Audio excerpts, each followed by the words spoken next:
Hello, my name is Casey Guynn, and the topic that I researched is game-based learning. So what is game-based learning?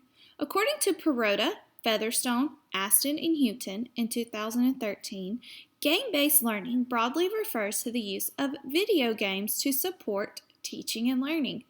You'll see that I have the word broadly underlined, and that's because throughout my research, I saw that there can be different types of game-based learning. Meaning, it might just be a game-like feature attached to an activity, or it could be an actual video game. So there's different versions of what game-based learning would be, and I'm going to show you those. Before we get started, I wanted to show you Hattie's research of influences on student achievement. We are on the Teaching Focus on Implementation method in the implementations using technologies. Right here, you'll see gaming/simulations. Those have a 0.35 influence on the classroom. If you'll remember, Hattie's hinge point was his goal was to have a 0.4 on the influence. Now, we're given the green here, which means it's likely to have an impact and it's not going to have a negative impact, but we're not quite in the blue areas because we're not at the 0.4 hinge point. So gaming and simulation still has a good and positive influence, but it's not quite at Hattie's 0.4 influence, which means that it would have the equivalency of a year improvement on the students. You'll notice, though, that pretty much all of the technology has a really good influence. Mobile phones, very close. Interactive video methods, which I would consider a game-based learning, because if they're interacting with the videos, then to me, that's a game-based learning. You'll see those have a really good outcome and influence on the kids. So, benefits of game-based learning. According to Barnes in 2019, he stated, "I also wanted an entertaining and engaging review unit. Fifth graders can smell test review coming from a mile away, but if they're working towards a fun goal, they get on board quickly. The result, our 2-week science ninja training unit." So this article was all about a fifth grade teacher who was wanting to do a test review for the upcoming state assessments, but he didn't want to bore his students and just lose their engagement. So he came up with a unit. He used brain pop videos. This is a little brain pop video. He's a little robot that talks. You can pretty much go into brain pop and find a video on like any topic, and then they also have quizzes attached to it. The teacher also used video lessons. Now, some of these video lessons he might have recorded himself, or he might have found them on the website for video lessons, and the Post-it app. The Post-it app he used for his groups. The students were in group works. They were able to make Post-its on an app and then show what their group had learned. So this was an engaging unit for his students. They were able to work towards their goal of a test review, but at the same time, they weren't just sitting in a desk being bored. They were up, they were using technology, and so in this classroom, it worked for him very well.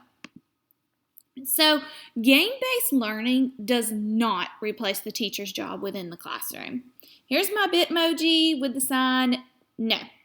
So, lots of people would say game-based learning in the classroom, well, let's not even have teachers anymore. Absolutely not, okay? We as teachers are just looking for ways that engage our student. For a prime example here is using my Bitmoji, okay? Some people might think that's not appropriate, not professional in the classroom, but if it gets the students' attention, we're going to throw that Bitmoji up there.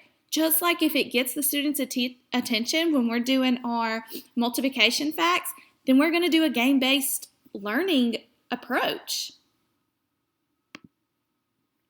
So here's some examples of game-based learning in my classroom. The first example that I have is Kahoot. So here is a little snippet from my classroom Twitter page, and this was the tweet. It said, "We started with a Kahoot to review adding and subtracting decimals." Right here in this picture, you'll see that Kahoot. So Kahoot is a fun, interactive way. The students type in a password that the teacher puts up. The teacher has full control over student names, student passwords. And then the question will pop up, and then the students have to click on the accurate shape to answer the question. And I also want to point out that sometimes you might have a student like I had last year. I had a student who was colorblind. And so having these colors was really difficult for him, but Kahoot has the shapes also, and he could identify the shapes. So I do feel like Kahoot is adaptive and accommodating to those students in need. The next game-based learning that I had was a Google Slides. Then we finished by picking out our lunch from Chick-fil-A by finding the price and change. So you'll see here's my students with their Chromebook. They had a Chick-fil-A math menu right here. And as they clicked through the Google Slides, it would say, okay, let's calculate our lunch. I want a sandwich and a salad and a tea. And then right here, you see the students are working out. And then the next slide's going to say, I paid with a $20 bill. How much is my change? So this was an interactive and game-based learning for my students who they absolutely enjoyed it. A next game-based learning in my classroom is quizzes. I absolutely love quizzes. So I wanted to come here and show you an example of quizzes in my classroom. So here you have to create it. You also can find a quiz that is already made, but I do suggest double checking those works. This is one that I've made. So in my classroom, I can assign it as homework on to the Google Classroom page, which is really easy. You can see here, you would just attach it to Google Classroom page, or you can play live in the classroom. Since I'm not in a classroom, we'll just play with a solo practice so you can see it.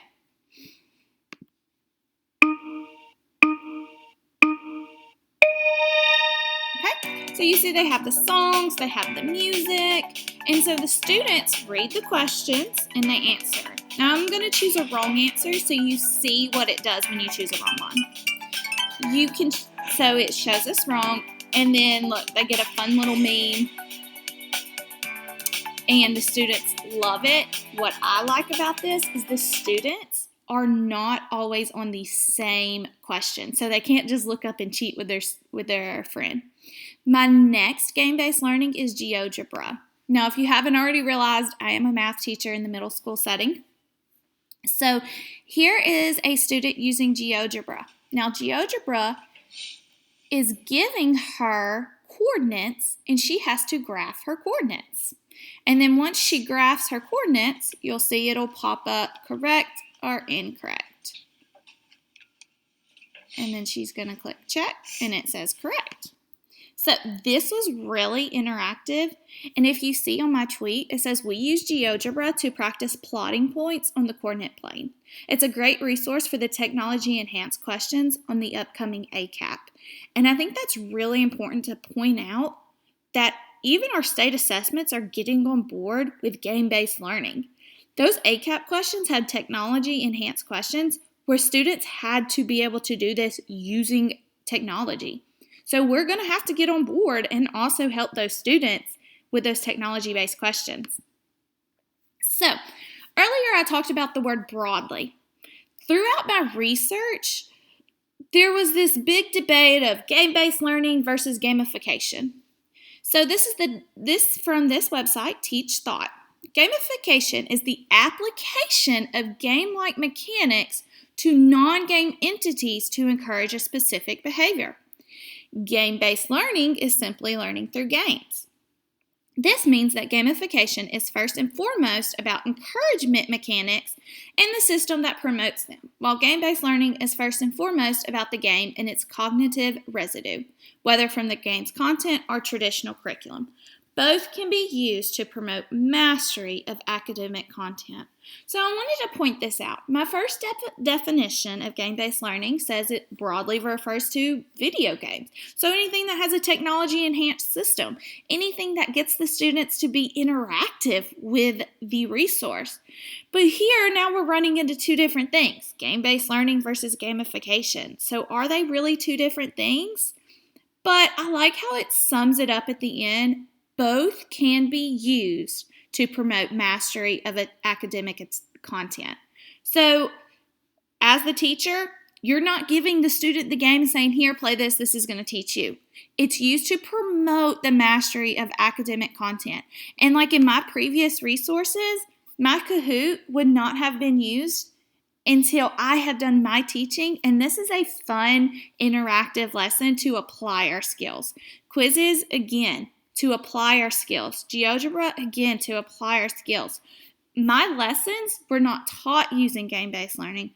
I had my introductory lesson, we did our independent work, and then now we're using game-based learning to apply our content knowledge. So, I wanted to really focus on something that I thought would really apply to game-based learning, and it's simply learning through games. So I thought, Imagine Learning is 100% game-based learning. So, on Imagine Learning, the students are given a pre-quiz on a topic. Depending on how they do on the pre-quiz, they could be given a warm-up game, guided learning, then more practice, then a post-quiz. So, Imagine Learning is an awesome resource that my district has bought into. Now, if you want to, it's expensive, okay? So, my district has put a lot of money into it, but what works really well for my district, having a high ELL population, we can change it to Spanish. And it can Compras dos anuncios en un periódico. Can change it to English. You buy 2 ads in a newspaper. In English. But what makes it game-based learning is this activity right here. This is the warm-up. Okay. So I already know the directions. The goal here is to make an answer of 5/10. Well, I know that 5/10 is equivalent to half, so I don't want to do that. But I do know that 1/4 plus 1/4. Oh, it's not going to let me. I'm going to have to choose an equivalent fraction, which really, we know that our students struggle with equivalent fractions really bad. Ooh. Am I just struggling here?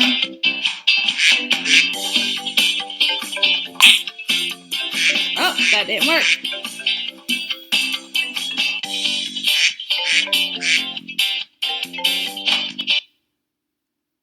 Okay, so that was an interactive game that Imagine Learning also has.